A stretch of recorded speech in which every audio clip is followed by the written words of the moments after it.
Résidant dans la petite commune baptisée Maché en Vendée, Karine Esquivillon n'a plus donné signe de vie depuis le 27 mars 2023.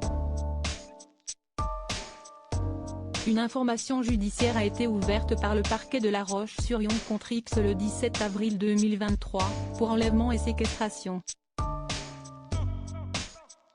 Interrogé au micro de BFM TV samedi 20 mai 2023, l'époux de Karine Esquivillon, Michel Pial, affirme qu'il s'agit là d'un départ volontaire. Pour appuyer son propos, celui qui était séparé de sa compagne depuis 4 ans, mais qui vivait toujours sous le même toit qu'elle, a révélé que plusieurs de ses affaires ont disparu en même temps qu'elle. Michel Pial évoque notamment la disparition d'un livret de famille pour accréditer l'hypothèse d'un départ volontaire de Karine Esquivillon. De son côté, la sœur de la mère de famille, Adélaïde Esquivillon, ne peut pas croire que cette disparition soit une idée de sa sœur. Comme ça, sur un coup de tête, en plein milieu d'après-midi avant que ses enfants ne rentrent de l'école? Je ne peux pas imaginer ça. Si elle voulait aller se reposer quelque part, elle aurait pu en parler avec ses enfants, les embrasser avant de partir.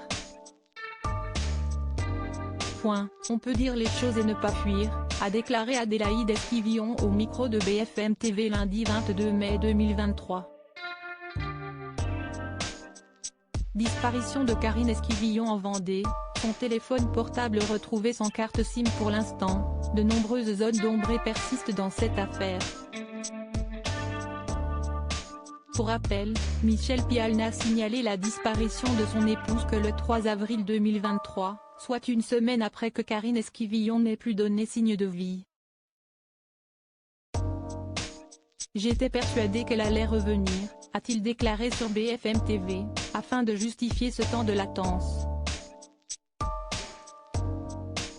Par ailleurs, le maire de la ville de Maché, Frédéric Rager, a retrouvé le téléphone portable de Karine Esquivillon le 9 avril 2023, dans un fossé situé à environ 3 km de son domicile.